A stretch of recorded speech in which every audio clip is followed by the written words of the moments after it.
I have to do this.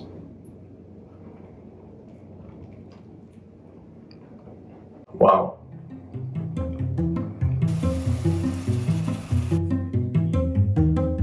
Hi everyone, we're so excited for today's recipe, which is Ful Medames. The word ful means fava beans in Arabic, and Medmess is a derivative of the hieroglyphic word مدمس, which means cooked buried in ashes.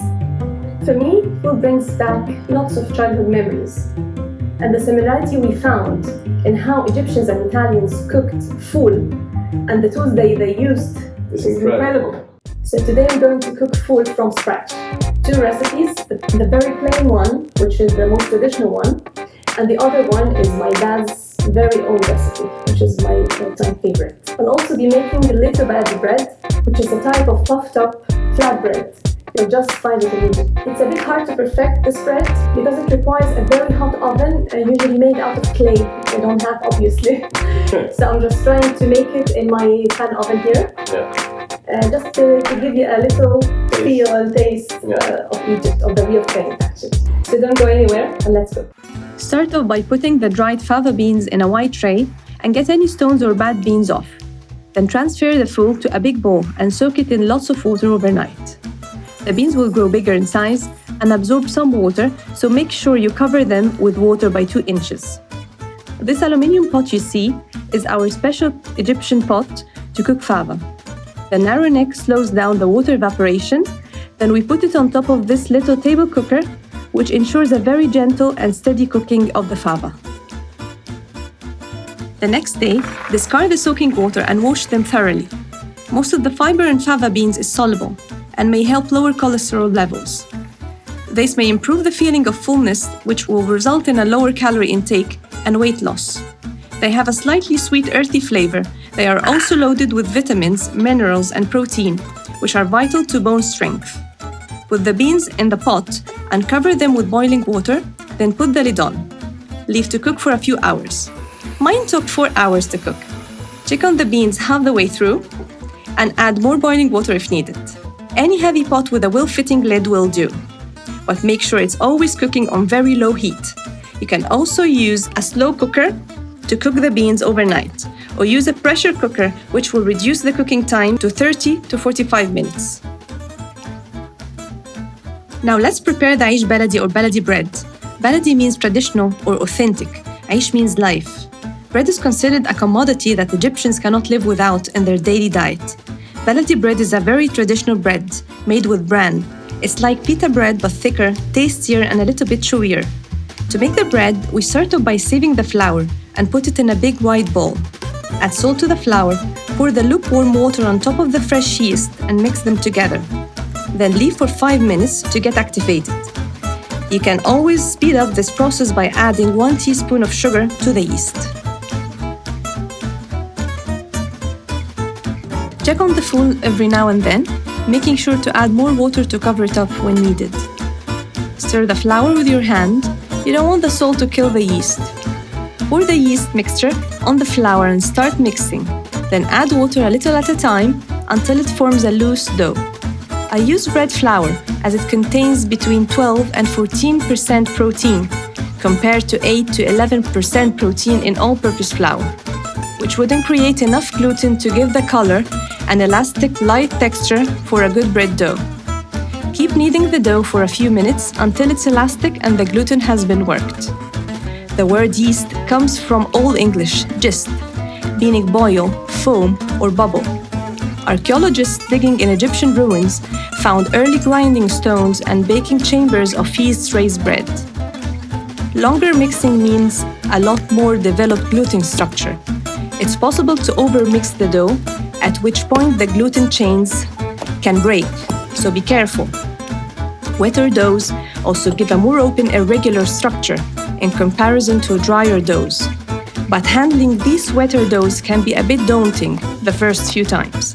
At this point, leave the dough to rest and prove, covered with cling film, 1 hour to 1 hour and a half, depending on the temperature of your environment. So now, the food should be ready. Check if it's cooked all the way through. It should be soft and creamy from the inside. Turn the heat off and leave it for later. After the dough has been proven, let's make the bread. I put enough wheat bran on 2 big trays so the dough wouldn't stick to the tray. And I'm going to use water to wet my hands so the dough can be handled more easily. The bran is the hard outer layer of the wheat kernel, which is jam-packed with various nutrients and fiber. Now cut the dough into small balls and put them on the bran. During the milling process, the bran is stripped away from the wheat kernel and becomes a byproduct. It has a sweet, nutty flavor, and it can be used to add texture and full-bodied taste to bread. Remember to leave some space between each one of the balls, as they will spread and grow bigger so they don't stick to each other. Leave the dough balls to rest for another 30 minutes before cooking. As you can see, the balls rested and got bigger. Gently stick some bran to the edges so you can lift them up easily. Ancient Egyptians used to flatten the dough on a round baking board and bake it on high temperatures in oven built from Nile red mud. You can see that the metal one I used is too slippery. Traditionally, a timber one is used, which can help grip the dough. Put the flattened dough balls on a hot baking tray in a preheated oven on 250 degrees Celsius in the top shelf for about 4 minutes or until the bread is perfectly puffy. Then flip them on the other side and continue cooking for a further 3 minutes, just to give them some color. Put the bread on a tray lined with a cloth or a wire rack separated from each other to cool down. عيش بلدي is not only a food item for Egyptians, it's a reflection of Egyptian culture and a significant meaning of life. It's time to make the ful. Take 2 cloves of garlic, peel and finely chop. Chop 3 chilies, seeds on. Don't worry, they wouldn't be as spicy as you think, especially after cooking. Get 1.5 ripe tomatoes. Chop them as thinly as you possibly can and keep their juice. Cut 1 lemon in half and leave it aside as we will squeeze it on top of the plain ful. Heat up a medium pot, then put a generous amount of your preferred oil. I always use sunflower oil with Egyptian cooking, as it doesn't affect the flavor. Then add the chilies first and cook for a few minutes. Add the chopped garlic and give it a stir. Now you can add the tomatoes along with their juices and cook for a further 2 minutes. When they lose all the juices, then add the white sugarcane vinegar and leave it to reduce.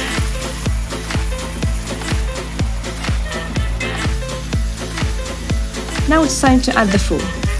Oh, I really wish you can smell what I'm smelling right now.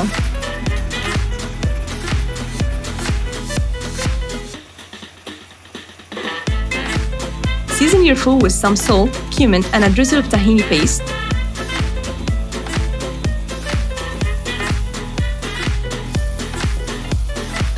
Then mash it up with a fork and serve it with some parsley and another drizzle of oil.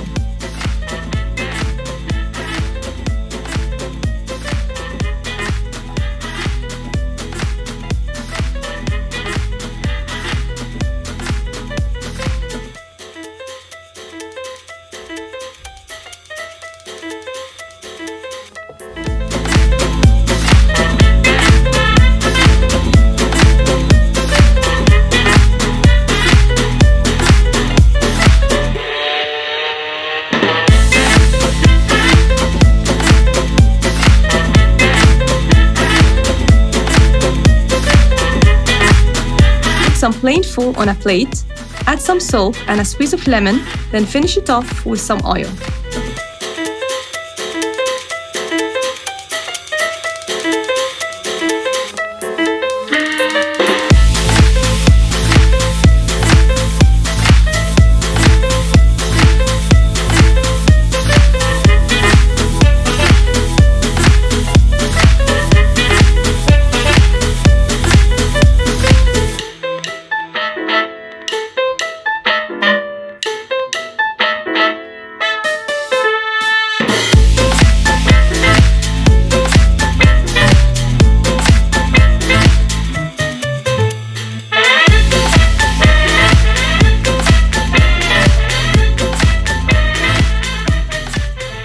To do this.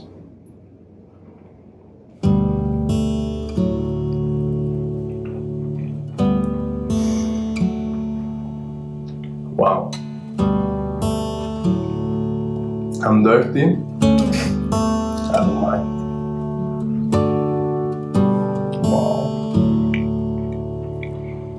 Sara, I love it. It's crazy. The cumin, the chili, the thyme paste, the acidity of the vinegar, completely different from what we do. Still, you can perceive, the flavor of the fava beans coming through. So it's definitely something else. Wow, amazing.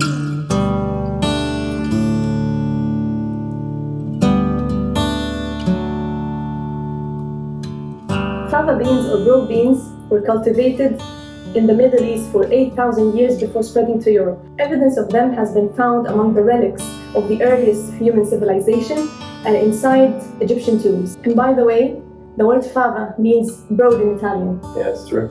Ancient Egyptians opted for beans as an alternative to meat because the crop is rich in protein and nutrients that boost immunity. Egyptians were the first to cook beans. They used to cover it with water and put it in a very special earthenware pots called qidra, tapping at the neck to reduce water evaporation to a minimum. Then take these pots and bury them in ashes in a very traditional hot ovens to be fully cooked.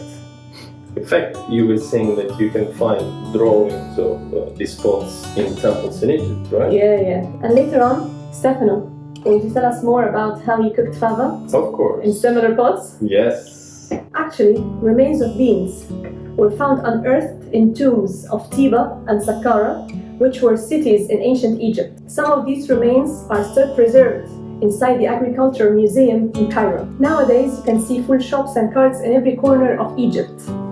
It's the most traditional breakfast along with ta'miyya or falafel. Takeaway restaurants serve it in little pita bread to go. So you just pop by in the morning, grab a sandwich and run to work. I really hope you enjoyed this episode. Stay tuned for the next one. And don't forget to subscribe, like and share.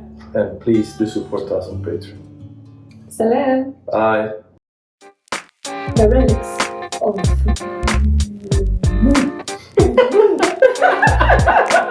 Ancient Egyptians... They used to put it in big pots. No, they didn't.